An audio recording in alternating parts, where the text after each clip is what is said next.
فلما ألقوا قال موسى ما جئتم به السحر إن الله سيبطله إن الله لا يصلح عمل المفسدين मूसा नबीर बिरुद्धे জাদুকরেরা অনেক জাদুর প্রদর্শনী করেছিল না করেছিল। তখন मूसा नबी বলেছিলেন, তোমরা যা কিছু দেখালে, ডিসপ্লে করলে, এগুলো সব জাদু, এবং আল্লাহ অতি শীঘ্র এগুলোকে বাতিল করে দিবেন, নস্যাৎ করে দিবেন। কারণ আল্লাহ মুফসিদিনদের আমলকে সংশোধন করেন না, গ্রহণ করেন না। তোমরা হলে মুফসিদুন, তার মানে যারা জাদু করেছিল, যারা জাদু দেখিয়েছিল, যারা জাদু করছিল, তারা হলো মুফসিদুন। তাদের এই আমল আল্লাহ কবুল করবেন না। এবং তাই হয়েছিল, যখন मूसा নবী লাঠি ফেলে দিলেন, সেই লাঠি সাপ হয়ে তাদের হাজার হাজার সাপ সব এক গ্রাসে খেয়ে ফেলেছিল, এবং প্রমাণিত হয়েছিল এগুলো মিথ্যা, এগুলো কি জাদু, এগুলো ফাসাদ।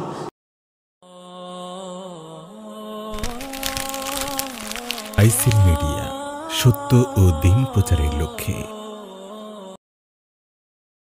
আলিহি ওয়া সাহবিহি আজমাইন, আম্মা বা'দ। فأعوذ بالله من الشيطان الرجيم بسم الله الرحمن الرحيم فهل عسيتم وليتم أن تفسدوا في الأرض صدق الله العظيم। উপস্থিত সম্মানিত মুসল্লিয়ানি কেরাম, প্রথমেই আল্লাহ ওয়া তাআলার শুকরিয়া আদায় করছি, যিনি আমাদেরকে দয়া করে মুসলিম বানিয়েছেন, আমাদের উপরে যার অনন্ত অফুরন্ত নেয়ামত এবং রিজিক বর্ষিত হচ্ছে, দান করছেন, সেই রব্বুল আলামিনের সমীপে শুকরিয়া আদায় করে একসাথে বলি আলহামদুলিল্লাহ। আল্লাহ সুবহানাহু ওয়া তাআলা এই মহাবিশ্বকে সৃষ্টি করেছেন এককভাবে, তার কোনো শরিক নেই, এবং প্রতিটি সৃষ্টির জন্য তিনি সুনির্দিষ্ট ব্যবস্থাপনা দান করেছেন। এই ব্যবস্থাপনার ভেতরে কোনো ধরনের হস্তক্ষেপ মহাবিপর্যয় ডেকে আনে। মনে করুন, একই রাস্তা দিয়ে যদি বিপরীতমুখী দুটো গাড়ি চলাচল করে, তাহলে প্রতিটি গাড়ি কি তার আপন পথে চলবে না? ঠিক না? যদি ইচ্ছে করে হোক বা ভুল করে হোক, নিজের গতিপথ ছেড়ে দিয়ে অন্যের গতিপথে গিয়ে যদি চলার চেষ্টা করে, তাহলে কি হবে? বিপর্যয় সৃষ্টি হবে, অ্যাক্সিডেন্ট করবে। এটি স্বাভাবিক। ঠিক তেমনিভাবে প্রতিটি বস্তুর জন্য নিজস্ব একটা জায়গা আছে, উপযুক্ত সময় আছে, তাই না? রব্বুল আলামিন বলছেন, আল্লাযী লাহু মুলকুস সামাওয়াতি ওয়াল আরদ, আকাশ জমিনের মালিকানা শুধু তার। ওয়ালাম ইয়াত্তাখিয ওয়ালাদা, তার কোনো সন্তান নেই। ওয়ালাম ইয়াকুল লাহু শারীকুন ফিল মুলক, এবং এই সাম্রাজ্যে, মহাবিশ্বের সাম্রাজ্যে, মহাবিশ্বের সত্তাধিকারে, মালিকানায় তার কোনো অংশীদার নেই। ওয়া খালাকা কুল্লা শাইইন ফাকদিরা, তিনি প্রতিটি বস্তু সৃষ্টি করেছেন এবং সেই বস্তুটিকে তিনি নির্ধারণ করেছেন নিপুণভাবে। কি করেছেন? নির্ধারণ করে দিয়েছেন, অর্থাৎ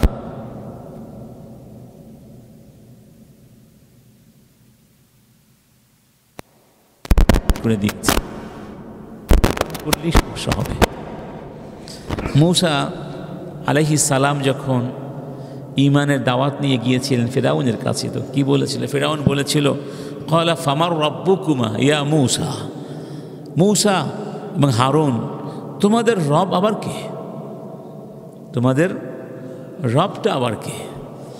তখন মূসা আলাইহিস সালাম বলেছিলেন, রব্বুনাল্লাযী আ'তা কুল্লা শাইইন খালকাহু সুম্মা হাদা। আমাদের রব সেই সত্তা যিনি প্রতিটি জিনিস সৃষ্টি করেছেন এবং তাকে হিদায়াত দিয়েছেন। তাহলে প্রত্যেকটা বস্তুর একটা হিদায়াত আছে। কি আছে? হিদায়া আছে। হিদায়া মানে সঠিক পথ আছে, এর ব্যতিক্রম করা যাবে। নারী এবং পুরুষের মধ্যে যে সম্পর্ক আছে এর একটা সঠিক নিয়ম আছে, পদ্ধতি আছে, ঠিক না? এই ব্যবস্থাপনার মধ্যে যদি কোনো অব্যবস্থাপনা চলে আসে তাহলে সেখানে বিপর্যয়। এটি কি বলা হয়? ফাসাদ। কি বলা হয়? ফাসাদ বলা হয়। মানে যেই বস্তুর জন্য যেই জায়গাটা, যেই সময়টা নির্ধারণ করে দেওয়া হয়েছে সেই বস্তুকে তার সঠিক জায়গায় না রেখে, তার উপযুক্ত জায়গায় না রেখে সরিয়ে দেওয়া, এটি হলো কি? ফাসাদ। তো ফাসাদ একদিকে যেমন গুনাহ, ভয়ানক অপরাধ, অন্যদিকে পরিণাম অত্যন্ত ধ্বংসাত্মক। ফাসাদের ব্যাখ্যা আমরা দিয়েছিলাম, আরও দুটি ব্যাখ্যা আমরা বা তিনটি ব্যাখ্যা সহজ করার জন্য বলছি। ইমাম আত-তাবারি বলছেন, আল ইফসাদু ফিল আরদ আল আমালু ফিহা বিমা নাহাল্লাহ, অর্থাৎ আল্লাহ সুবহানাহু ওয়া তাআলা যা কিছু করতে নিষেধ করেছেন, যা কিছু করতে নিষেধ করেছেন সেই কাজগুলো করে আল্লাহর নাফরমানি করার নাম হচ্ছে কি? ফাসাদ সৃষ্টি করা। ওয়াতাদুই মা আমারাল্লাহু বিহিফযিহি, আর আল্লাহ যেই জিনিসগুলোকে হেফাজত করতে বলেছেন সেই জিনিসগুলোকে ধ্বংস করে দেওয়া, এর নাম কি? ফাসাদ বা ইফসাদ। ইবনে কাসির তিনি বলেছেন, বা ইবনে আব্দুল বার তিনি বলেছেন, আল ফাসাদু কালিমাতুন জামিআতুন লিকুল্লি হারামিন ওয়া বাতিল। এই পৃথিবীতে যত হারাম আছে, যত বাতিল অসত্য আছে, সমস্ত বাতিল এবং হারামকে এক কথায় বলা হয় ফাসাদ। মুআজাম লুগাতিল ফুকাহা নামক কিতাবে বলা হয়েছে ফাসাদ হলো নাশরুল আসামি ওয়া শুরুর। আসাম মানে গুনাহ, আর শুরুর মানে হলো অনিষ্ট, অনিষ্টতা। যে কোনো কাজের মধ্যে ক্ষতি আছে, অনিষ্ট আছে এবং গুনাহ আছে, এই কাজগুলোকে এক কথায় বলা হয় কি? ফাসাদ। অর্থাৎ ফাসাদ একটা ব্যাপক বিষয়। যেভাবে বলেছিলাম, ফাসাদ এর ক্ষেত্র জীবনের সব কিছুই হতে পারে, হতে পারে না? আকীদার মধ্যে হতে পারে, অর্থনীতির মধ্যে হতে পারে, রাজনীতির মধ্যে হতে পারে, সংস্কৃতির মধ্যে হতে পারে, পরিবেশের মধ্যে হতে পারে, সামরিক ক্ষেত্রে হতে পারে, সামাজিক ক্ষেত্রে হতে পারে। যে কোনো জীবনের বিভাগ এবং পরিমণ্ডলে ফাসাদ আসতে পারে, এবং সেই ফাসাদগুলো বর্তমান সময়ে আগের যে কোনো সময়ের চেয়ে মনে হয় খুব বেশি ছড়িয়ে পড়ছে। আল্লাহ সুবহানাহু ওয়া তাআলা যে ব্যবস্থাপনা দিয়েছিলেন, যে আইন দিয়েছেন, যে বিধান দিয়েছেন, যেসব নির্দেশ দান করেছেন, সেগুলো এখন অহরহ লঙ্ঘিত হচ্ছে এবং এই লঙ্ঘনের ফলেই ফাসাদ সৃষ্টি হচ্ছে। সেই ফাসাদ থেকে বহু ধরনের অনাকাঙ্ক্ষিত অবস্থা সৃষ্টি হচ্ছে, খুনাখুনি, রক্তপাত, জুলুম, নির্যাতন, তারপরে সামাজিক অস্থিতিশীলতা, নৈরাজ্য, অরাজকতা, যৌন অপরাধ প্রবৃত্তি, সামাজিক অপরাধ প্রবৃত্তি। এক কথায় ফাসাদের এখন চলছে মহামারী। এই মহামারী থেকে বাঁচার জন্য আমরা ফাসাদের বিভিন্ন দিকগুলো আলোচনা করছিলাম, প্রকারগুলো আলোচনা করছিলাম। ইতিমধ্যে আমরা 6টি প্রকার আলোচনা করেছি। আজকে 7ম প্রকার থেকে আমরা শুরু করব। সেটি হচ্ছে আত-তাকাতু ফিল আরহাম ওয়া আদামু ওয়াসলিহা ওয়া সুউ ইস্তিখদামি সুলতা ওয়াল হুকমি ওয়াল বিলায়া। এখানে একটার মধ্যে দুটো আছে।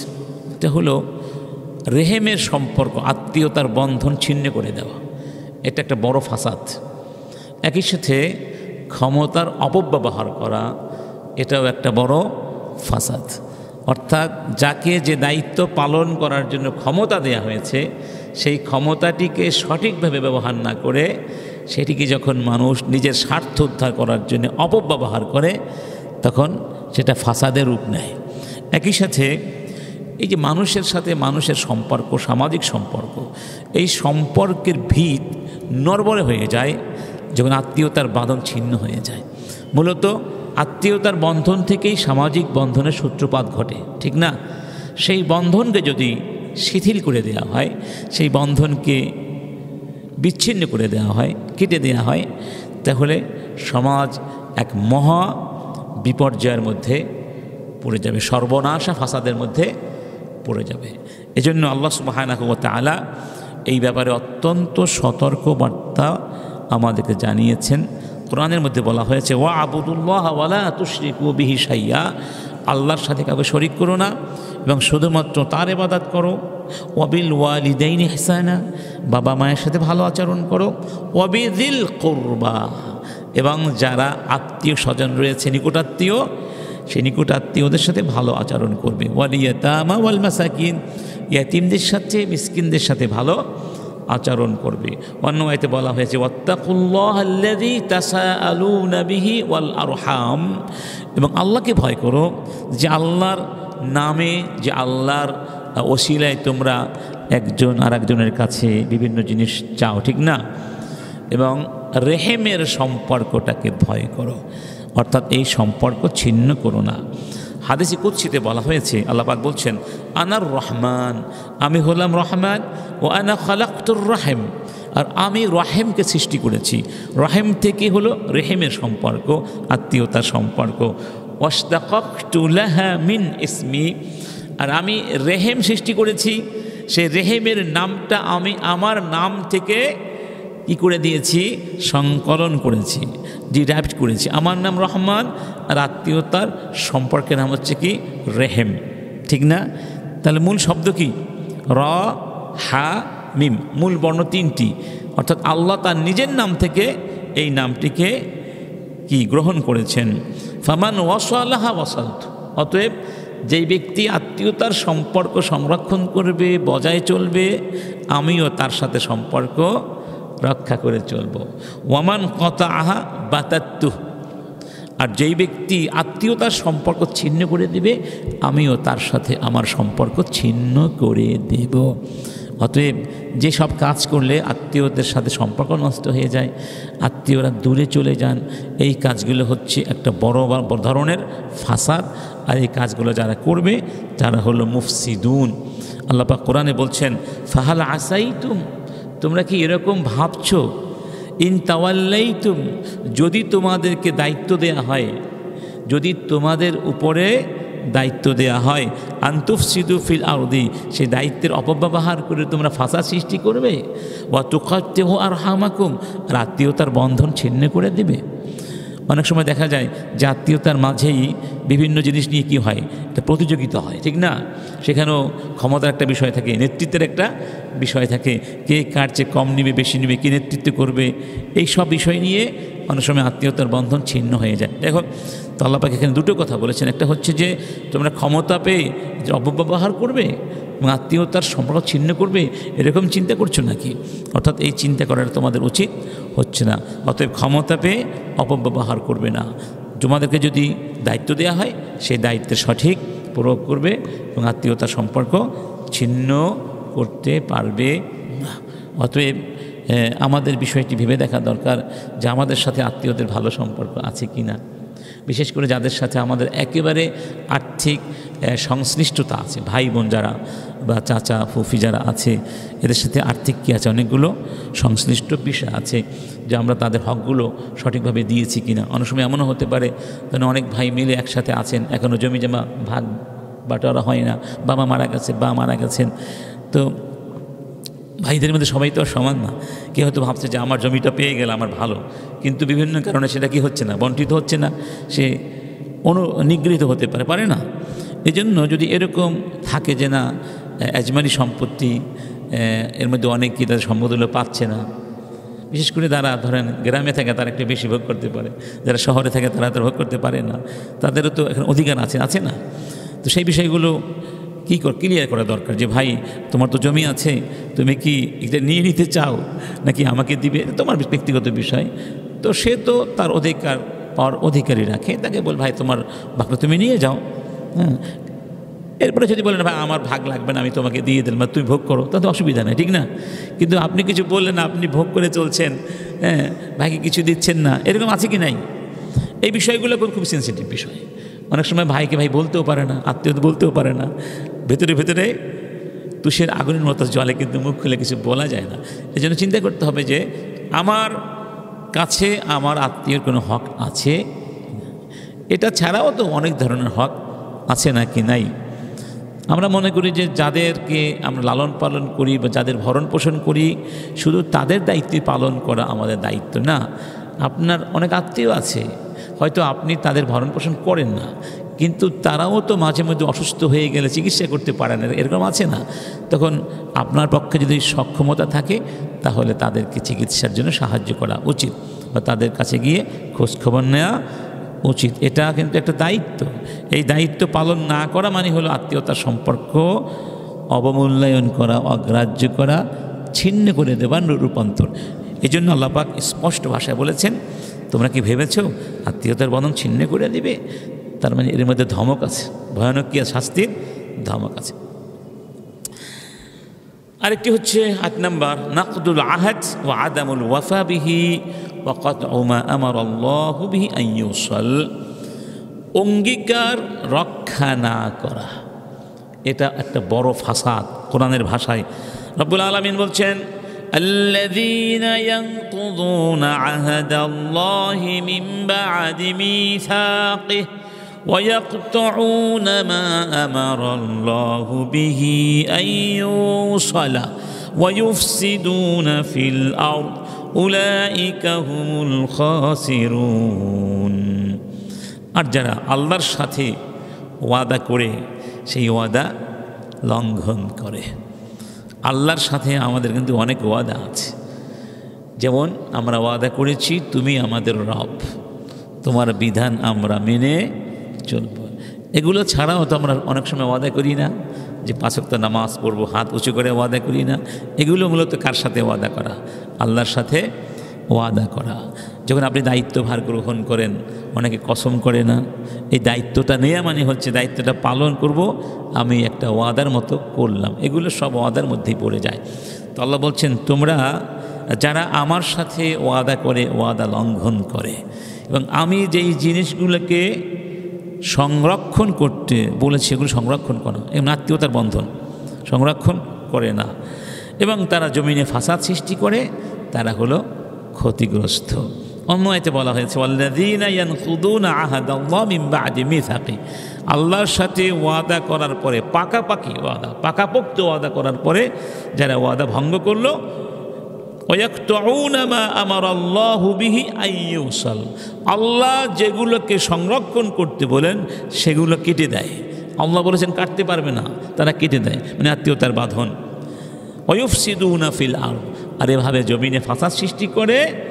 উলাইকা লাহুমুল লা'নাহ, তাদের উপরে আল্লাহর পক্ষ থেকে লানাত বর্ষিত হবে।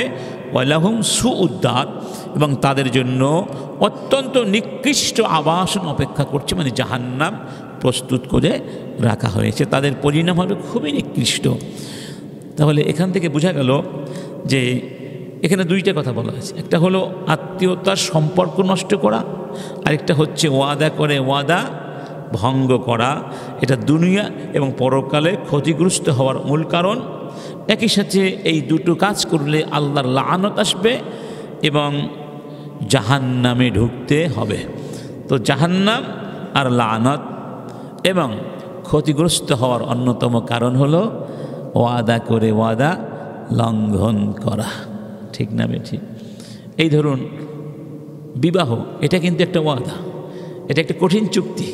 ওয়াদা মানে চুক্তি। এখানে যে কোনো চুক্তি, বৈধ চুক্তি যদি আমরা ভায়োলেশন করি তাহলে এর মধ্যে সেটা চলে আসবে। চুক্তি করার আগে চিন্তা করতে হবে এই চুক্তি আমি পালন করতে পারবো কি না। চুক্তি করার পরে সেই চুক্তি ভঙ্গ করার কোনো অধিকার নাই। যারা আমরা চাকরি করি, চাকরি করার সময় আমরা চুক্তি করি না, আমাদেরকে অনেকগুলো কি কন্ডিশন দেওয়া হয় না, টার্মস অ্যান্ড কন্ডিশন দেওয়া হয়, সেগুলো মেনে নিয়ে ওয়াদা করি এইভাবে আমি আপনার প্রতিষ্ঠানে কাজ করব। কিন্তু কয়েকজন আমরা ওয়াদা রক্ষা করি? চাকরি পাওয়ার আগে যে কোনো যে মানে সব কিছু করতে রাজি আছি, চাকরি পাওয়ার আগে যা বলবেন তাই করব। চাকরি পাওয়ার পরে তখন আর মনে থাকে না। এটা হলো আমাদের চরিত্র। এজন্য এই বিষয়গুলো খুব খেয়াল রাখা দরকার। ওয়াদা ভঙ্গ করলেই আল্লাহর জমিনে ফাসাদ সৃষ্টি হবে। কি সৃষ্টি হবে? ফাসাদ সৃষ্টি হবে। এবং এটা কিন্তু সব ক্ষেত্রে প্রযোজ্য। যারা দায়িত্বভার গ্রহণ করে রাষ্ট্রীয়ভাবে, মন্ত্রী হন, এমপি হন, প্রধানমন্ত্রী হন, রাষ্ট্রপতি হন, তারা ওয়াদা করেন না যে দেশের জন্য কাজ করব, দেশের কল্যাণে কাজ করব, কিন্তু কয়জন দেশের কল্যাণে কাজ করেন? দেখা যায় ক্ষমতা পাওয়ার পরে ওয়াদা আর মনে থাকে না। নির্বাচনের আগে কি ভালো ভালো কথা একেবারে বুকের সাথে জড়িয়ে নেয়, ভাই কেমন আছেন, মনে হয় যুগ যুগান্তরের ভালোবাসার পরিচয়। কিন্তু নির্বাচনে যখন তারা উইন করেন এরপরে আর চেহারাও দেখা যায় না, কাছে গেলেও কথা বলতে চায় না। এই মানুষগুলো ওয়াদা রক্ষা করে নাই, কারণ তারা ওয়াদা করেছিল আপনাদের সাথে থাকবো, দেশের কল্যাণে কাজ করব, রাস্তাঘাট করে দিব, সন্ত্রাস দূর করব, মাদকতা দূর করব, যা চান তাই দিব। কিন্তু পরে আর কিছুই, তারা হয়ে যায় পরে বড় বড় গডফাদার, মাদার কি বলে, মাদক ব্যবসায়ী। ইন্না লিল্লাহি। 9 নম্বর হলো আল ইসরাফ ওয়া মুজাওয়াজাতুল হাদ্দি ফিল গায়ি ওয়াত তামাদি ফিল মাআসি। মধ্যম পন্থা অবলম্বন না করে সীমা লঙ্ঘন করা। ইসলাম হচ্ছে মডারেশন, অর্থাৎ মধ্যম পন্থার ধর্ম। পরিমিতি ভাব, পরিশীল ভাব সব ক্ষেত্রে ইসলাম শিক্ষা দেয়। সেটি হতে পারে খাওয়া দাওয়ার ব্যাপার, হতে পারে পোশাক পরিচ্ছদের ব্যাপার, হতে পারে কথাবার্তার ব্যাপার। সব ক্ষেত্রে একটা সীমারেখা নির্ধারণ করে দেওয়া আছে। এটা অতিক্রম করলেই ফাসাদ সৃষ্টি হবে। যেমন ধরুন খাওয়া দাওয়ার বিষয়, যদি কেউ অতিরিক্ত খায় সে অসুস্থ হয়ে যাবে। অতিরিক্ত কথা বলে কথার মধ্যে ভুল বেশি হবে, এবং অতিরিক্ত কথা বলার কারণে সমাজে অশান্তি সৃষ্টি হবে। দেখুন এই পৃথিবীতে যত অশান্তি, যত যুদ্ধ বিগ্রহ হয়েছে, এর বেশিরভাগ হয়েছে অতিরিক্ত কথা বলার কাছে। চিন্তা করে বলে নাই যে এই কথাগুলোর পরিণাম সে ভাবে নাই, ঠিক কিনা? তো আল্লাহ পাক বলছেন কুলু ওয়াশরাবু মির রিজকিল্লাহ, আল্লাহ তোমাদেরকে যে রিজিক দিয়েছেন সেখান থেকে খাও, পান করো। ওয়ালা তাআসাউ ফিল আরদি মুফসিদিন, তবে আমার জমিনে ফাসাদ সৃষ্টি করো না। তার মানে খাওয়া দাওয়া পানাহারের ক্ষেত্রে অতিরিক্ত কিছু করবে না, অতিরঞ্জন করবে না, সীমালঙ্ঘন করবে না, তাহলে সেটা হবে ফাসাদ। কি হবে? ফাসাদ। অন্যত্র বলা হয়েছে ওয়াইদা তাওয়াল্লা সাআ ফিল আরদি লিইফসিদা ফিহা ওয়া ইহলিকাল হারসা ওয়ান নাসলা ওয়াল্লাহু লা ইউহিব্বুল ফাসাদ। ওয়াইদা তাওয়াল্লা, যখন তারা কোনো দায়িত্ব গ্রহণ করে, এটা একটা অর্থ। সাফিল আরদি, তখন তারা জমিনে কি করে? ঘুরে বেড়ায়। কি জন্য? লিউফসিদা ফিহা, জমিনে ফাসাদ সৃষ্টি করার জন্য। ওয়াইহুলিকাল হারসা ওয়ান নাস, হার্স মানে হলো উদ্ভিদ সম্পদ, নাস মানে বংশধারা, মানুষ। তাহলে তারা দায়িত্ব পেলে কি করে? জমিনে ফাসাদ সৃষ্টি করে। কিভাবে সৃষ্টি করে? এই পশু সম্পদ ধ্বংস করে, উদ্ভিদ সম্পদ ধ্বংস করে, মানুষ হত্যা। আল্লাহু লা ইউহিব্বুল ফাসাদ, আল্লাহ ফাসাদকে পছন্দ করে না। তাহলে এই আয়াতটা কিন্তু আগের একটা প্রকারভেদের সাথে সম্পৃক্ত, যেখানে বলা হয়েছে ক্ষমতার অপব্যবহার করা। এটা একেবারে স্পষ্টভাবে বলা হয়েছে, ক্ষমতা পেলে তোমরা ধ্বংস খেলায় মেতে উঠবে না, তাহলে পরিণাম হবে ভয়াবহ। আরেকটা ফাসাদ হলো মানুষে মানুষে, ভাইয়ে ভাইয়ে বিভেদ সৃষ্টি করে তাদেরকে বহু দলে বিভক্ত করে দেওয়া, মানে অনৈক্য সৃষ্টি করা, ঐক্যের প্রাচীর নষ্ট করে অনৈক্য সৃষ্টি করা। এটা পৃথিবীর সবচেয়ে বড় একটা ফাসাদ। যেদিন থেকে আমরা এই ফাসাদে আক্রান্ত হয়েছি, সেই দিন থেকে আমরা দুর্বল হয়ে গেছি। আমরা পৃথিবীর বুকে এখন একটা পরাজিত শক্তির নাম। যদি আবার কোনো দিন আমরা ঐক্যবদ্ধ হতে পারি, দেখবেন আমাদের কথাই হবে শ্রেষ্ঠ কথা। নেতৃত্ব তখন আমাদের হাতের মুঠোয় চলে আসবে। আমরা দোয়া করছি আল্লাহ যেন বাংলাদেশে এবং বিশ্বের সব দেশে যারা ইসলামের জন্য কাজ করছেন, যারা মুসলমান, এক কথায় মুসলমানদের মধ্যে যেন ঐক্য সৃষ্টি করে দেন। এবং মুসলমানদের ঐক্যের মূল ভিত্তি হলো কোরআন এবং সুন্নাহ। নাকি এর বাইরে কোনো ভিত্তি আছে? এর বাইরে কোনো ভিত্তি নাই। আল্লাহ পাক বলছেন ওয়ালা তানাযাউ ফাতাফশালু ওয়া তাযহাবা রিহুকুম, তোমরা ঝগড়া করো না, তাহলে তোমরা দুর্বল হয়ে যাবে, তোমরা ব্যর্থ হয়ে যাবে, তোমাদের শক্তি সামর্থ্য ধ্বংস হয়ে যাবে, তোমরা পরাজিত হয়ে যাবে, শত্রুরা বিজয়ী হয়ে যাবে। বাস্তব কথাই তো, এটা বাস্তব কথা। ওয়া'তাসিমু বিহাবলিল্লাহ জামিআন ওয়া লা তাফাররাকু, তোমরা সবাই মিলে একসাথে আল্লাহর রশিটাকে ধরো, একসাথে ধরো শক্ত করে, এবং তোমরা তাফাররুক পরস্পর বিচ্ছিন্ন হয়ে যেও না। আল্লাহর রশির নাম কি? আল কোরআন। তার নাম কি? আল কোরআন, ইসলাম। শক্ত করে ধরো। তাহলে যারা মানুষে মানুষে সমাজের মধ্যে বিভেদ দ্বন্দ্ব সৃষ্টি করে, তারা হলো ফাসাদ সৃষ্টিকারী। অন্তত পক্ষে আমাদের দ্বারা যেন এই কাজটা না হয়, ইনশাআল্লাহ। আচ্ছা, আরেকটি হচ্ছে 11 নম্বর ফাসাদ, ইকাদু নিরানিল হারবি বাইনা ইবাদিল্লাহ আও ইসারাতুল ফিতানি ওয়াল হারব। তাহলে প্রথম বললাম তাহাজ্জুব, মানে বিভক্ত করে দেওয়া, অনৈক্য সৃষ্টি করে দেওয়া। এর পরেরটা হলো অনৈক্য সৃষ্টি করেই ক্ষান্ত না হওয়া, অনৈক্য সৃষ্টি করে আবার তাদের মধ্যে যুদ্ধের আগুন জ্বালিয়ে দেওয়া, উস্কানি দেওয়া। আছে নাকি নাই? ইসারাতুল ফিতান, ফিতনা ফাসাদের আগুন জ্বালিয়ে দেওয়া।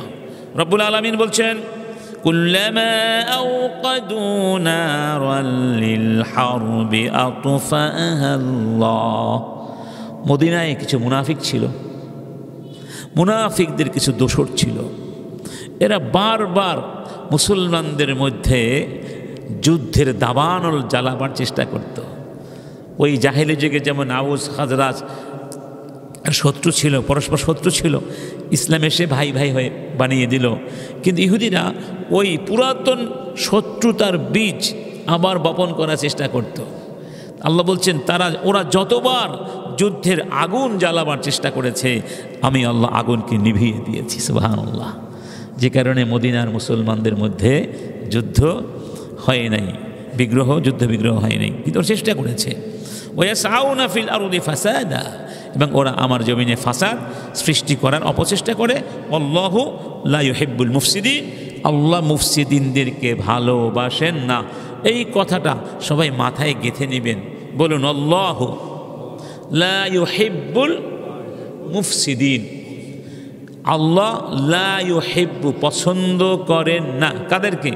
আল মুফসিদিন, যারা ফাসাদ সৃষ্টি করে আল্লাহ তাদেরকে পছন্দ করেন। এটা মনে রাখতে হবে। আল্লাহ পছন্দ করেন না মানে কি? আল্লাহ যাকে পছন্দ করেন না তার কি মুক্তির উপায় আছে? তার কিসমতে জান্নাত আছে, পরকালে শান্তি আছে, দুনিয়ায় শান্তি আছে, বাস। এরপরে আরেকটি বড় ধরনের ফাসাদ হলো নাশরুল বিদআহ, বিদআত ছড়ানো সমাজে। রাসূল কারীম বলছেন মান আহাদাসা ফি আমরিনা হাদা মা লাইসা মিনহু ফাহুয়া রাদ্দুন। ইসলামের মধ্যে যদি কেউ এমন কিছু ঢুকিয়ে দেয়, এমন কিছু উদ্ভাবন করে যেগুলো ইসলামের মধ্যে নাই, তাহলে সেই কাজগুলো অবশ্যই প্রত্যাখ্যান করতে হবে।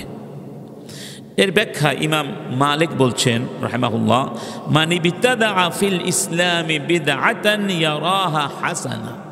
কেউ যদি ইসলামের মধ্যে নতুন কিছু সংযোজন করে মনে মনে ভাবে এটা তো ভালো কাজ করেছি, জাআমা আন্না মুহাম্মাদান খানার রিসালা, সেই ব্যক্তি বিশ্বাস করছে মুহাম্মদুর রাসূলুল্লাহ সাল্লাল্লাহু আলাইহি ওয়াসাল্লাম রিসালাতের দায়িত্ব পালন করতে গিয়ে বিশ্বাসঘাতকতা করেছেন। কেন?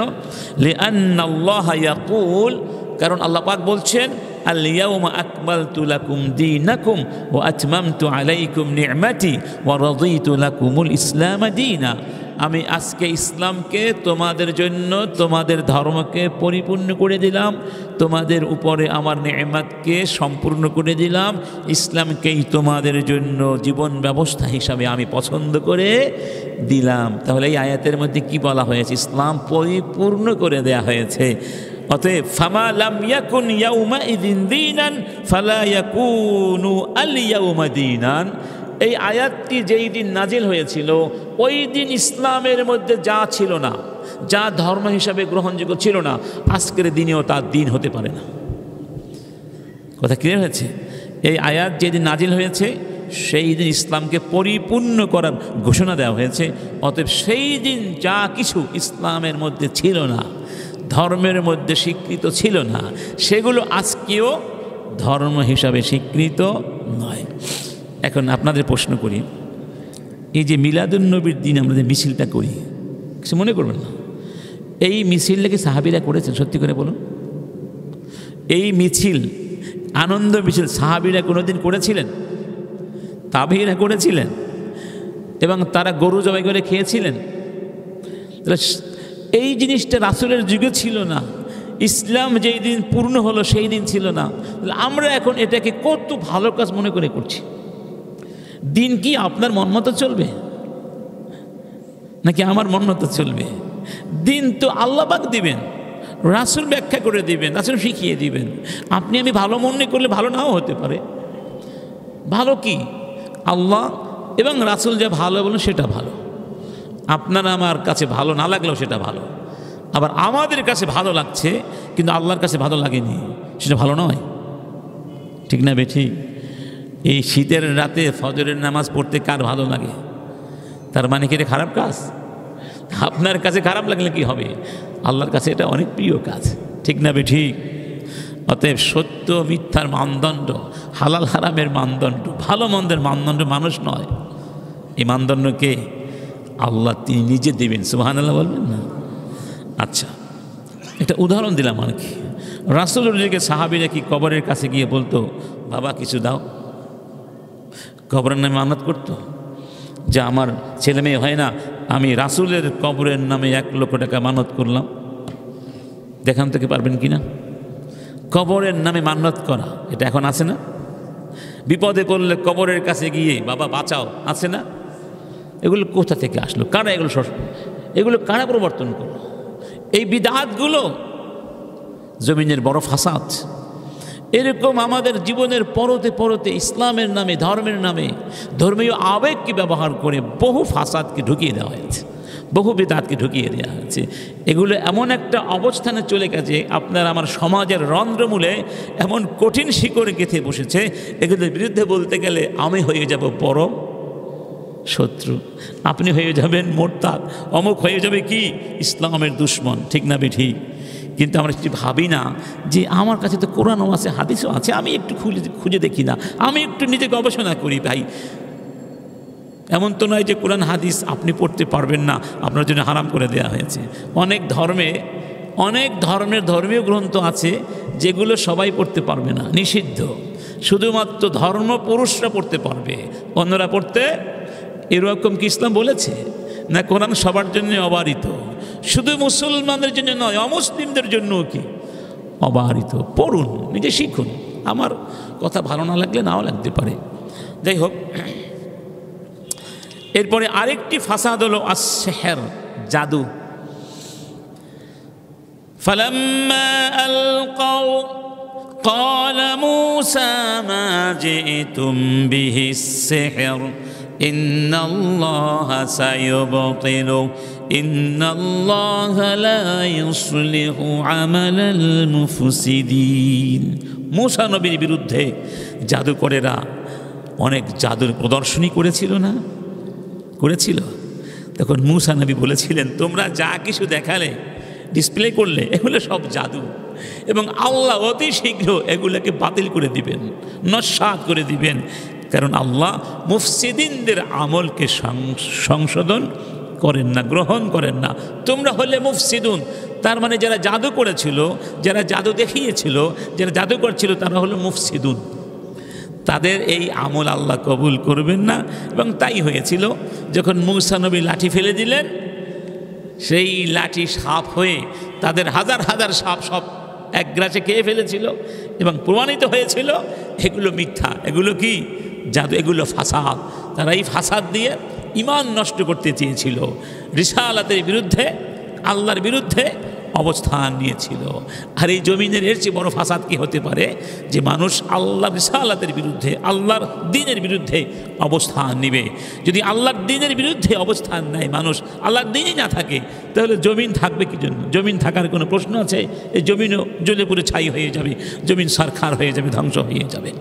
অতএব এই জাদু, এটা ইসলামে হারাম। আমাদের সমাজেও কিছু জাদুবিদ্যার কি আছে, প্র্যাকটিস আছে। খবরদার মুসলিম ভাইয়েরা, জাদুকরদের কাছে যাবেন না এবং জাদুবিদ্যা শেখার চেষ্টা কেউ করবেন না। যেটা আগে বলে বৌদ্ধ, না কি বলে জানো, কি বলে জানা, বৌদ্ধ। জাদুবিদ্যা হারাম, জাদুবিদ্যা কি হারাম। তাহলে বলতে পারেন যদি হারামই হয়ে থাকে তাহলে জাদুবিদ্যা কেন দেয়া হয়েছে? এটা পরীক্ষা করার জন্য দেয়া হয়েছে। আল্লাহ দিয়েছেন এবং বলে, এটাও বলে দিয়েছেন এটা কিন্তু হারাম, এটা যাবে না। যেমন মদ, মদ আছে না, মদ আছে কিন্তু আপনি খেতে পারবেন না, এটা আপনার জন্য পরীক্ষা। হারাম কাজের যদি সুযোগ না থাকে তাহলে পরীক্ষাটা হয় কীভাবে? কথা ঠিক না ঠিক? ধরুন একজন ব্যক্তির চোখ আছে, দেখে, আর একজন দেখে না, তো পরীক্ষাটা কার জন্য হবে? যে চোখ দিয়ে দেখে। কোন ক্ষেত্রে? যেই ক্ষেত্রে হারাম দেখার সুযোগ আছে। সে যদি হারাম দেখার সুযোগ থাকা সত্ত্বেও চক্ষু হেফাজত করে পরীক্ষা পাশ করবে। আর যে ব্যক্তি চোখেই দেখে না, সে যদি বলে আমি কোনো বেগানা নারীর দিকে তাকাই না, আমি খুব মোত্তাকি মানুষ, তার কথার কোনো অর্থ আছে? তোমার তো ভাই দেখার কি নাই। আমি ঘুষ খাই না, অথচ ঘুষ খাওয়ার আমার ক্ষমতাই নেই, আমি তো ওই বড় চাকরিও করি না, ঘুষ খাওয়ার কোনো সুযোগই নাই, এটার বলার অর্থ নাই। হ্যাঁ, যদি আপনাকে ওই জায়গায় বসিয়ে দেওয়া হতো, তারপরে ঘুষ না খেতেন, তাহলে বোঝা যেত আপনি সত্যি ইমানদার মানুষ, মুত্তাকি মানুষ। আরেকটি ফাসাদ হলো আল জাবারুত ওয়া তাকাব্বুর আলা ইবাদিল্লাহ, আল্লাহর বান্দাদের উপরে বরত্ব দেখানো, অহমিকা দেখানো। আর এটা কখন হয়? যখন ধরুন আপনার কাছে এমন কিছু আছে যা আমার কাছে নাই, তখন আপনি ওই জিনিসটা বারবার আমাকে দেখান, কি জন্য? নিজের বরত্ব দেখানোর জন্য আর আমাকে ছোট বানাবার জন্য। সেটা দেখে আমি মনে মনে কষ্ট পাই না? এরকম আছে না? এই কাজটা কে করেছিল? কারুন। কে করেছিল? কারুন করেছিল। আল্লাহ বলছেন, ইয ক্বালা লাহু কওমুহু লা তাফরাহ ইন্নাল্লাহা লা ইউহিব্বুল ফারিহিন। কারুন যখন তার সেই প্রাচুর্য, বিলাসিতা নিয়ে সমাজের সামনে আসতো, তখন লোকজন বলতো, কারুন এভাবে বিলাসিতা করো না, এত অহংকার করো না, এত আনন্দ ফুর্তি করো না, এত ভোগ বিলাসিতা ভালো না। কিন্তু কে কার কথা শোনে? যেহেতু তার কাছে আছে, সে এই প্রাচুর্যের একটা প্রদর্শনী করে বেড়ায়। যে কারণে কিছু মানুষ তো সমাজে থাকে, তারা এগুলি থেকে কষ্ট পায়। ফাখরাজা আলা কওমিহি ফি জিনাতিহি, কারণ তার সৌন্দর্য নিয়ে যখন সমাজের সামনে আসতো, তো যারা দুনিয়ার পাগল কিছু আছে না, তারা বলতো ইয়া লাইতা,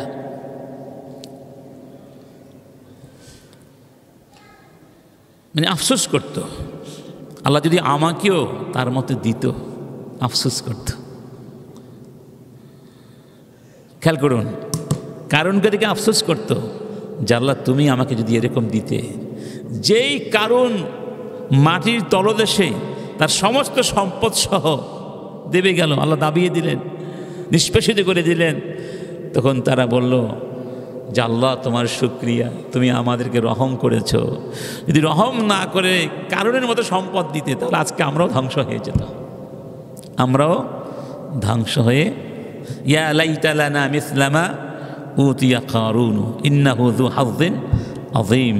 তখন যারা আলেম, ওয়াকাল আল্লাযীনা উতুল ইলমা ওয়াইলাকুম, এই কথা বলো না যে যদি আমাদেরও তাদের মতো ওর মতো থাকতো, বরং সাওয়াবুল্লাহি খাইর, লিমান আমানা ওয়া আমিলা সালেহা, যারা ঈমান আনবে ভালো কাজ করবে আল্লাহ পাক তো তাদের জন্য অনেক অনেক কিছু রেখে দিয়েছেন। কারণে কি আছে বলো?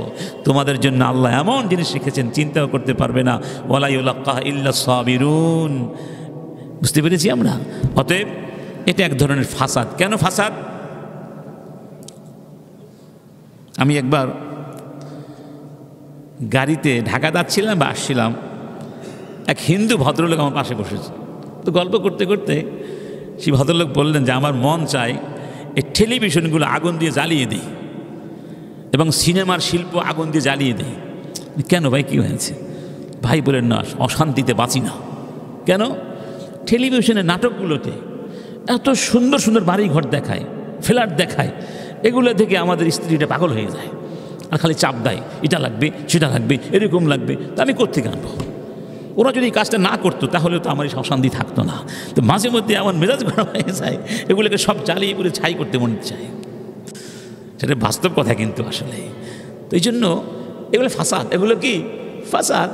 তো কারো স্ত্রী যদি একদিন বলে ভাই আমাকে এই ধরনের সোফা দিতে হবে, আপনার তো টাকা পয়সা নাই, একদিন দুই দিন তিন দিন, তখন সে চিন্তা করবে না ঠিক আছে আমি এখন চুরি ডাকাতি করবো, ঘুষ খাবো, ঘুষ খেলে বড় বড় বাড়ি করবো, বাস বউ খুশি আমিও খুশি। এরকম হয় না? এরকম ছেলে মেয়েও খুশি। এই জন্য নেয়ামত থাকলে অহংকার করতে না, যাতে আল্লাহর বান্দারা কষ্ট না পায়। হ্যাঁ, কী করবেন? তাদেরকেও দিবেন যে ভাই আসো তোমরাও নাও, সুবহানাল্লাহ, তোমাদেরকে দিয়ে খাবো, একসাথে খাবো, চলো, সুবহানাল্লাহ বলবেন না? এটাই হলো ইসলাম। এরপরে ইন্তিশারুর রাযীলা, আল্লাহ পাক মানুষকে নৈতিক সত্তা বানিয়ে পাঠিয়েছেন। মানুষ আর পশুর মধ্যে পার্থক্য হলো মানুষ নৈতিক সত্তা আর পশু শুধুই পশু। পশুর মধ্যে পাশবিকতা যারা কিছু নাই, সবটুকুই পাশবিকতা। আর মানুষের মধ্যে পাশবিকতা আছে, তবে সেটা নৈতিকতা দ্বারা নিয়ন্ত্রিত হয়। ঠিক না বে ঠিক?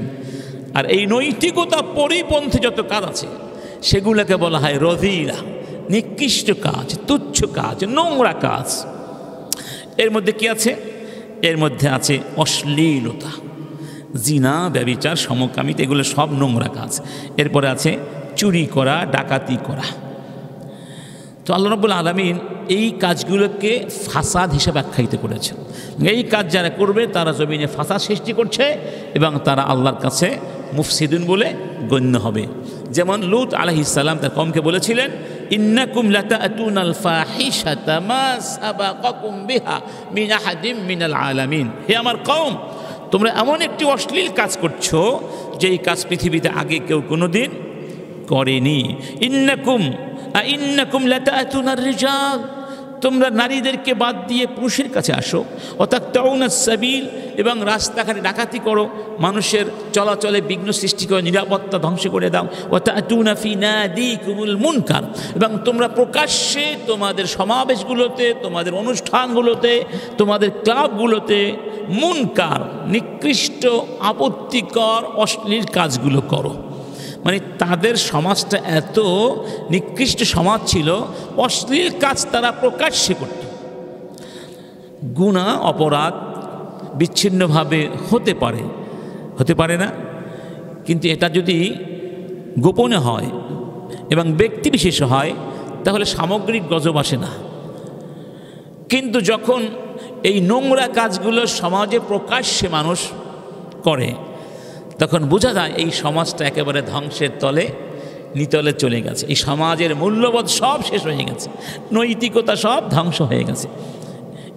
এই জন্য তিনি কথাটি বলেছিলেন, ফামা কানা জাওয়াবা কওমিহি ইল্লা আন ক্বালু তিনা বিআযাবিল্লাহ ইন কুনতা মিনাস সাদিকিন।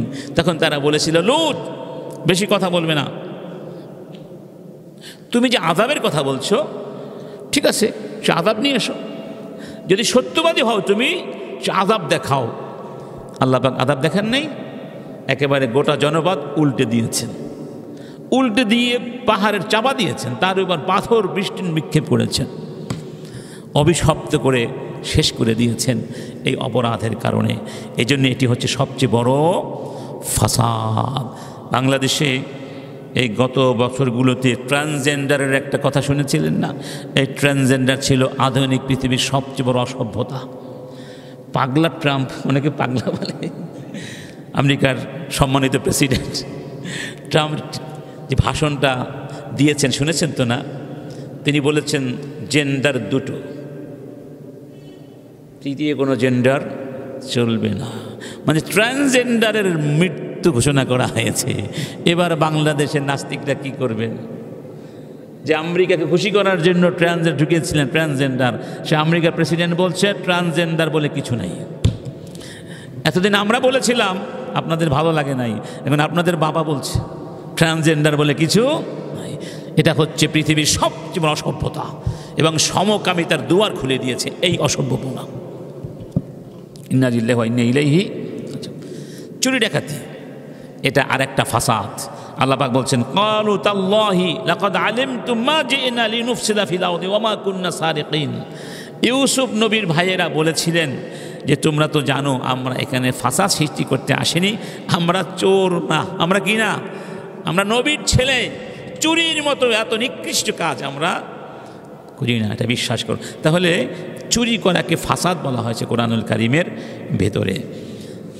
আরেকটি ফাসাদ হলো নিরাপত্তা, সমাজের নিরাপত্তা নষ্ট করে দেওয়া, মানুষের চলাচলের পথকে হোক বাড়িঘরকে কী করে দেওয়া, ভয় ভীতি সন্ত্রাস দিয়ে তটস্থ করে রাখা, এটা ভয়ানক একটি অপরাধ এবং ফাসাদ। এটা প্রত্যেকটা রাষ্ট্রের, প্রত্যেকটা সমাজের যে চাওয়া পাওয়া আছে, প্রথম চাওয়াটা হলো নিরাপত্তা। তার নাম কি? নিরাপত্তা। সবাই আমরা কি চাই? তাই নিরাপদ জীবন চাই, নিরাপদ সড়ক চাই, নিরাপদ পরিবার চাই, নিরাপদ রাষ্ট্র চাই, খাবার নিরাপত্তা চাই, স্বাস্থ্য নিরাপত্তা চাই, মান সম্মানের নিরাপত্তা চাই, ঠিক না বে ঠিক? এই জন্য ইব্রাহিম আলাইহিস সালাম এই দোয়াটি করেছিলেন প্রথমে, ওয়াইদ ক্বালা ইব্রাহিম রাব্বি জাআল হাযাল বালাদা আমিনা। ইব্রাহিম নবী বলেছিলেন আল্লাহ এই বালাদ, এই শহরকে তুমি নিরাপদ শহর করে দাও। ওয়াজনুবনি ওয়া বানিয়া আন না'বুদাল আসনাম, এবং আমাকে, আমার সন্তানদেরকে, পরবর্তী প্রজন্মকে মূর্তি পূজা থেকে কি রাখো, বাঁচিয়ে রেখো। তাহলে বোঝা গেল নিরাপত্তা হচ্ছে রাষ্ট্রের প্রধান কি ডিমান্ড, এবং সেই নিরাপত্তার পরেই বলছেন আমরা যেন শিরিক না করি। তাহলে বোঝা গেল নিরাপত্তা বিঘ্নিত হয় যত কারণ দ্বারা, তার মধ্যে অন্যতম কারণ হলো কি? শিরক। তার নাম কি? শিরক। আমরা আলোচনা করেছি। অন্য এতে বলা হয়েছে ওয়াইদ ক্বালা ইব্রাহিম রাব্বি জাআল হাযা বালাদান আমিনা, হে আল্লাহ এই শহরকে নিরাপদ করে দাও। ওয়ারযুক আহলাহু মিনাস সামারাতি মান আমানা মিনহুম বিল্লাহি ওয়াল ইয়াউমিল আখির, এবং যারা ঈমান এনেছে তোমার উপরে, পরকালের উপরে, তাদেরকে রিজিক দিয়ে দাও। তিনি রিজিক চেয়েছিলেন শুধু কাদের জন্য? ঈমানদারদের জন্য। আল্লাহ বললেন আমি সবাইকেই রিজিক দেব। সুবহানাল্লাহ। ঈমানদার যারা না তাদেরকে রিজিক দিচ্ছেন না আল্লাহ, নাকি তারা না খেয়ে মরে গেছে? রিজিক দুনিয়ায় আল্লাহ সবাইকে রিজিক দান করেন, তবে আর রহমাতুল খাসা, একেবারে একান্ত রহমত দান করেন কাদেরকে? ঈমানদার গণকে।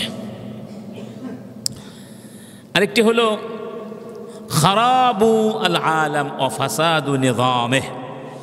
আমরা আগেই বলেছিলাম যে প্রত্যেকটা সমাজের প্রত্যেকটা বিষয়ের একটা ব্যবস্থাপনা আছে, আছে না? নিজাম বলা হয়, নিজাম মানে আইন কানুন, ব্যবস্থাপনা, বিধি বিধান, এর বাহিরে যাওয়া যাবে না। এই বিধান ব্যবস্থাপনার মধ্যে যদি কোনো ক্ষতি হয়ে যায়, কোনো ত্রুটি এসে যায়, তাহলে ভয়ানক অবস্থা হবে। আল্লাহ পাক বলছেন লাউ কানা ফীহিমা আলিহাতুন ইল্লাল্লাহ, এই মহাবিশ্বে আমি আল্লাহ ছাড়া যদি অন্য কোনো আলিহা থাকতো, লা ফাসাদাতা, তাহলে আকাশ জমিন সব ফাসাদে ভরে যেত, অর্থাৎ অব্যবস্থাপনায় ভরে যেত। অব্যবস্থাপনাকে বলে ফাসাদ। যেমন ধরুন একজন আল্লাহ বলতো, একজন ইলাহ বলতেন আজকে বৃষ্টি হবে, আর একজন বলতেন আজকে খরা হবে। এই দুই ইলার মধ্যে কি হয়ে যেত? সংঘর্ষ হয়ে যেত, এবং পুরো সিস্টেম লস হয়ে যেত। কি হয়ে যেত? ধ্বংস হয়ে যেত। একজন বলতো এই ব্যক্তিকে সুস্থ রাখবো, আর একজন বলতো না ওকে মেরে ফেলবো, এখনই মেরে ফেলবো। কারণ এর কেন বলতো? কারণ প্রত্যেকেই নিজের ক্ষমতা দেখাবার চেষ্টা করত। তাহলে একটা পরিবারে একজন নেতা থাকে আসল, একটা বিশ্ববিদ্যালয়ে একজন কি সর্বোচ্চ বেশি থাকে, একটা রাষ্ট্রে একজন কি থাকে প্রেসিডেন্ট থাকে। সর্বোচ্চ দায়িত্বশীল একজন থাকতে হবে। সমান পদে সর্বোচ্চ পদে দুইজন থাকলে প্রত্যেকেই নিজের ক্ষমতা প্রতিষ্ঠা করার চেষ্টা করবে, ফলে ফাসাদ সৃষ্টি হয়ে যাবে। قالت إن الملوك وقالت إن الملوك إذا دخلوا قرية أفسدوها وجعلوا أعزة أهلها أذلة وكذلك يفعلون। কোরআনের ভিতরে এক রানীর আলোচনা আছে না, রানী বিলকিস। তিনি প্রথমে কাফির ছিলেন, পরে ঈমানদার হয়েছেন। তিনি তার সভাসদকে বলেছিলেন যে স্বৈরতন্ত্র বা স্বৈরবাদীরা, ফেসিবাদীরা, জালেমেরা যখন কোনো জনপদ দখল করে, জনপদের ক্ষমতা পায়, কি করে? তারা এই কাজগুলো করে। আফসাদুহা, তারা ওই দেশকে নষ্ট করে দেয়, তছনছ করে দেয়, ফাসাদ দিয়ে ভরে দেয়। এবং ফাসাদ দিয়ে ধ্বংস করার জন্য তারা যেই কাজটি করে সেটি কি? ওয়াজাআলু আইজ্জাতা আহলিহা আযিল্লাহ, যারা ওই সমাজের আইজ্জা, আজিজ, সম্মানিত, ইজ্জতওয়ালা, তাদেরকে আযিল্লাহ, জালিল বানিয়ে দেয়, নিকৃষ্ট বানিয়ে দেয়। মানে সম্মানিতদেরকে ধরে ধরে জেলে ঢুকিয়ে দেয়, তাদেরকে লাঞ্ছিত করে, তাদেরকে ছোট করে, অপমানিত করে, সমাজের কাছে হেয় প্রতিপন্ন করার চেষ্টা করে। আর সমাজের যত খারাপ সন্ত্রাসী টাইপের মানুষগুলো আছে, চোর, ডাকাত, গুন্ডা, এগুলোকে এনে কি পুনর্বাসিত করে। কারণ তার সন্ত্রাস চালাতে হলে গুন্ডা বাহিনী লাগবে। কি লাগবে? তাদেরকে আমরা বলি গডফাদার। কি বলি? গতকালকে দেখলাম এক গডফাদার 50 লক্ষ টাকা চাঁদা দাবি করেছে এক ব্যবসায়ীর কাছে, দেননি বলে তাকে গিয়ে অমানবিকভাবে নির্যাতন করা হচ্ছে। তাহলে হুবহু ছবি, ভিডিও কিন্তু এসেছে, সবাই অনেকে দেখেছেন। চিন্তা করতে পারেন এই ফেসিবাদ মুক্ত বাংলাদেশেও কত বড় সাহস! 50 লক্ষ, 1 টাকা 2 টাকা না, 50 লক্ষ টাকা চাঁদা চেয়েছে। এর চেয়ে বড় ফাসাদ আর কি আছে? এটা ফাসাদ। এটা কি ফাসাদ? এই ফাসাদ চলবে আর আপনারা বসে থাকবেন তা হবে না। এই ফাসাদের বিরুদ্ধে সবার কথা বলতে হবে। আপনার পক্ষে আমার পক্ষে যতটুকু সম্ভব করতে হবে না? সেই দায়িত্ব পালন করার জন্যে এই বিষয়টি আমি নির্বাচন করেছি। এই সমাজের দিকে তাকিয়ে কোনো ফাসাদ এই সমাজে রাখা যাবে, তাহলে আমাদের যে হাজার হাজার সন্তান জীবন দিয়েছে তাদের এই জীবন দেওয়াটা অর্থহীন হয়ে যাবে, তাদের সাথে আমাদের গাদ্দারি হবে। এই গাদ্দারি করাটা উচিত হবে না। আমরা তাদেরকেও বলবো যারা আজকে এই সুস্থ সমাজকে অসুস্থ করতে চাও, নিরাপত্তাকে ধ্বংস করে দিতে চাও, সাবধান হয়ে যাও। কারণ দুনিয়ার মানুষ কিছু না বললেও আল্লাহর পক্ষ থেকে কিন্তু লানাত, অভিশাপ স্থায়ী হয়ে যাবে তোমাদের জন্য। আল্লাহ পাক বলছেন, ওয়ালাউ ইত্তাবাআল হাক্কু আহওয়াআহুম লাফাসাদাতিস সামাওয়াতু ওয়াল আরদু, যদি তাদের মন গড়া কাজগুলো আমি মেনে নিতাম, সত্য মানে হক, সত্য যদি তাদের প্রবৃত্তির অনুসরণ করত, মানে আমরা যা চাই সেভাবেই দুনিয়াটা চলতো, লাফাসাদাতিস সামাওয়াতু ওয়াল আরদ, জমিন আকাশ সব নষ্ট হয়ে যেত, ফাসাদ দিয়ে এগুলো ধ্বংস হয়ে যেত। ওয়ামান ফিহিন্না, আকাশ আর জমিনের মধ্যে যা কিছু আছে সব ধ্বংস হয়ে যেত। বাল আতাইনাহুম বিযিকরিহিম ফাহুম আন যিকরিহিম মুরিদুন, আল্লাহ বলছেন আমি তাদের কাছেই, আমি ওদের জন্য একটা জিকির দিয়ে দিলাম। জিকির মানে কোরআন, কিন্তু ওরা ওই জিকির থেকে মুখ ফিরিয়ে নিয়েছে, জিকিরটা ছেড়ে দিয়েছে। অর্থাৎ আল্লাহ যে জিকির দিয়েছেন, কোরআন দিয়েছেন, এই কোরআন দিয়ে যদি চলো আকাশ জমিনে ফাসাদ হবে না। আর কোরআন ছেড়ে যদি তোমাদের নিজেদের মন গড়া বিধান মেনে চলো, তোমরা ভাবো আমাদের কথাই দুনিয়া চলবে, আমাদের কথাই রাষ্ট্র চলবে, সমাজ চলবে, আল্লাহর কথা লাগবে না, কোরআন লাগবে না, তাহলে ফাসাদাতিস সামাওয়াতু ওয়াল আরদ, জমিন এবং আসমান ফাসাদে ধ্বংস হয়ে যাবে। এবং তাই এখন ঘটছে, যাই হোক, আমাদের আজ এখানে থাকি ইনশাআল্লাহ।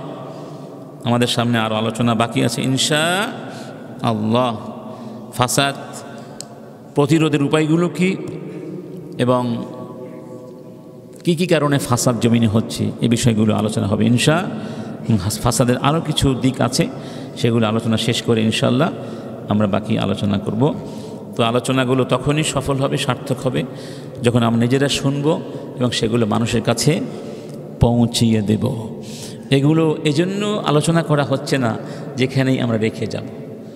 আরেকটা অনুরোধ আমরা বারবার আপনাদেরকে করি, যদি শুরু থেকে আপনারা আসেন তাহলে কথাগুলো আপনারা বুঝতে পারবেন। মাঝখান থেকে এসে অনেক কথা আপনি হারিয়ে ফেলবেন, ঠিক না? তাহলে প্রাসঙ্গিকতা হারিয়ে ফেলবেন, যে কারণে কথাগুলো আপনাদের কাছে ভালো নাও লাগতে পারে, মজা পাবেন না। এজন্য আজকের জুমার দিন তো আমাদের ছুটির দিন না, আল্লাহর কাছে শ্রেষ্ঠ দিন। জুমার দিনের জন্য এই জুমার নামাজ, ঠিক না?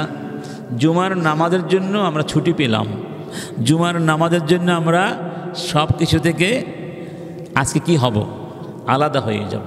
অর্থাৎ নামাজের সময় হওয়ার আগেই আমরা প্রস্তুত হব। আমরা দেখি আজান হয়, এখানে আমাদের যুবকেরা বল খেলছে, ক্রিকেট খেলছে, তাও মসজিদের সামনে। এলাকার যুবক ভাইদেরকে বলবো, ভাইয়েরা এটা ঠিক নয়। আল্লাহ পাক বলে দিয়েছেন, ইদা নুদিয়া লিস-সালাতি মিন ইয়াউমিল জুমআহ ফাসআউ ইলা যিকরিল্লাহ, যখন জুমার দিন নামাজের জন্য ডাকা হবে তখন তোমরা আল্লাহর জিকিরের পানে দৌড় দাও। জিকিরের পানে দৌড় দাও, নামাজের পানে দৌড় দাও। আর তোমরা যদি খেলাধুলা করো, আল্লাহর এই আদেশ লঙ্ঘিত হয়, এটা বড় মানের একটা বেয়াদবি হয়ে যায়, এর পরিণাম বেশি ভালো হবে না। খেলাধুলার জন্য যথেষ্ট সময় আছে, বিকেল খেলাধুলা করতে পারো, সকালে করতে পারো। জুমার দিন সর্বাগ্রে এবং সবার উপরে অগ্রাধিকারের ভিত্তিতে নামাজের আয়োজন চলবে। সকাল থেকে সাহাবীরা সকালবেলা এসে যেতেন, মনে হতো আজকে একটা ঈদের দিন, এরকম মনে হতো ঈদের দিন। সবাই আগে এসে বসে থাকতেন না, নামাজ পড়তেন, জিকির করতেন, আল্লাহ ইবাদত করতেন। এভাবে তারা জুমার দিনটিকে অবজার্ভ করতেন। কিন্তু আমাদের জুমার দিন দেখলে মনে হয় যে আপনাদেরকে ধরে ধরে অনুনয় বিনয় করে আনতে হয়, বিরিয়ানি না দিলে আসবেন না, এমন একটা ভাব, ঠিক না? যদি বিরিয়ানির জন্য আসেন তাহলে এর চেয়ে দুঃখজনক কিছু হতে পারে না। আবার নামাজ শেষ করেই দৌড় দেয়। কিছু মেহমান এসেছিলেন গত 2 জুমা আগে, ভালো দায়িত্বশীল, সমাজে দায়িত্বশীল ব্যক্তি, আমাকে বললেন, ভাই এই কথাটা বলে দিন, আমি নামাজ শেষে সুন্নাত পড়ছিলাম, আমাকে ধাক্কা দিয়ে দৌড় দিচ্ছে, আমি কষ্ট পেয়েছি, ব্যথা পেয়েছি, একটু বলে দিন। আমি খুব লজ্জিত বোধ করেছি। লোকটি মেহমান, বিদেশ থেকে, দূর থেকে এসেছেন, সরকারি কর্মচারী, ভালো উঁচু পদস্থ কর্মচারী। তো এটা যেন না হয়। জুমার নামাজে পরে সুন্নাত নাই, কয় রাকাত? আচ্ছা, যারা এখানে না পড়ে, সুন্নাত না পড়ে যান, সত্যি করে বলুন তো, বাসায় গিয়ে সুন্নাত নামাজ আপনারা পড়েন? কেউ পড়েন? বাসায় গিয়ে পড়লে আমার আপত্তি নেই, বাসায় পড়াও জায়েজ আছে, সেটা উত্তম। কিন্তু বাসায় গিয়ে পড়া হয় না, তাহলে আপনাদের নামাজটা পড়লেন না, সুন্নাহ, এটা সুন্নাহ।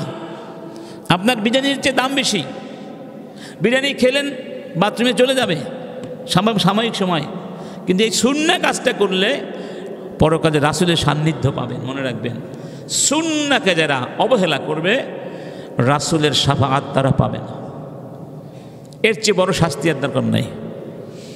এই জন্য আমরা রিকোয়েস্ট করব, একেবারে স্বনির্বন্ধভাবে আল্লাহর ওয়াস্তে সুন্নাতটা পড়বেন। আপনার বিরিয়ানি আছে, পর্যাপ্ত বিরিয়ানি রান্না করা হয়, ইনশা আপনার কিসমতে থাকলে প্যাকেটটা পাবেন। কেন দৌড়দৌড়ি করছেন? এটা কোনো সভ্য আচরণ হতে পারে? আমি জানি এই কথাটা মনে থাকবে না, আবার নামাজ শেষ হলে হুড়াহুড়ি শুরু করে দেবেন, বলে কী লাভ? কাদেরকে বলছি আমি, কিভাবে বলবো আমি বুঝি না, আমার ভাষা নাই। আমাদের বিবেক, আমাদের ব্যক্তিত্ব বোধ, আমাদের স্বকীয়তা বোধ, আমাদের আত্মমর্যাদা বোধ কি জাগ্রত হবে না? এভাবেই কি আমরা থেকে যাব? অনুরোধ করছি, আস্তে ধীরে যাবেন। 4 রাকাত নামাজ পড়ে যান আল্লাহর ওয়াস্তে। আগামী জুমা নাও পেতে পারেন, মরে যেতে পারেন, ঠিক না বেঠিক? বেঁচে থাকলে বহু বিরিয়ানি খাওয়া যাবে। এটা আপনাদের সম্মানার্থে করা হয়েছে। আপনারা আল্লাহর মেহমান, আল্লাহর জন্য মেহমানেরও সম্মান রক্ষা করা দরকার আছে। আপনারা আল্লাহর মেহমান, এই সম্মান আপনাদের রাখতে হবে যে আমরা আল্লাহর মেহমান, যেন আল্লাহর সাথে বেয়াদবি। এটা আল্লাহর ঘরে, ঘরটা কার? হাদিসে বলা হয়েছে কিয়ামতের একটা আলামত হলো আল্লাহর ঘরের মধ্যে হইচই হবে। এটা কিয়ামতের আলামত, গজবের আলামত। তা আমরা কি বিরিয়ানি দিয়ে গজব ডেকে আনছি? তাহলে আমি বলে দিব ভাইদেরকে, দরকার নেই বিরিয়ানি দেওয়া, হইচই কোনো শব্দ চলবে না, নীরবে সবাই কাজ করবেন। কেন? সুন্নাত পড়বেন, দেখবেন আস্তে আস্তে আপনার জন্য পথ খোলা হয়ে গেছে। আল্লাহ পাক বরকত দান করবেন। রিজিকে বরকত লাগবে না, বরকত দান করবেন, ওই রিজিকেও বরকত আছে। আল্লাহর ওয়াস্তে ভাই, 4 রাকাত সুন্নাত না পড়ে কেউ যাব না। দেখি তো কারা কারা, একটু হাত জাগান তো দেখি। আমি তো পেছনে দেখি না, আল্লাহ কিন্তু দেখেন। আমিন, আলহামদুলিল্লাহ, খুশি হলাম ভাই। যদি আপনারা কথা রাখেন, আগামীতে হয়তো বিরিয়ানির সাথে আরো ভালো জিনিস আসতে পারে।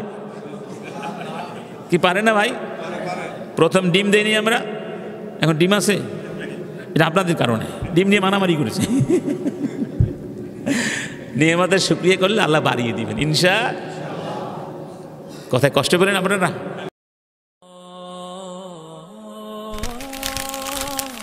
আইসিল মিডিয়া, সত্য ও দিন প্রচারের লক্ষ্যে।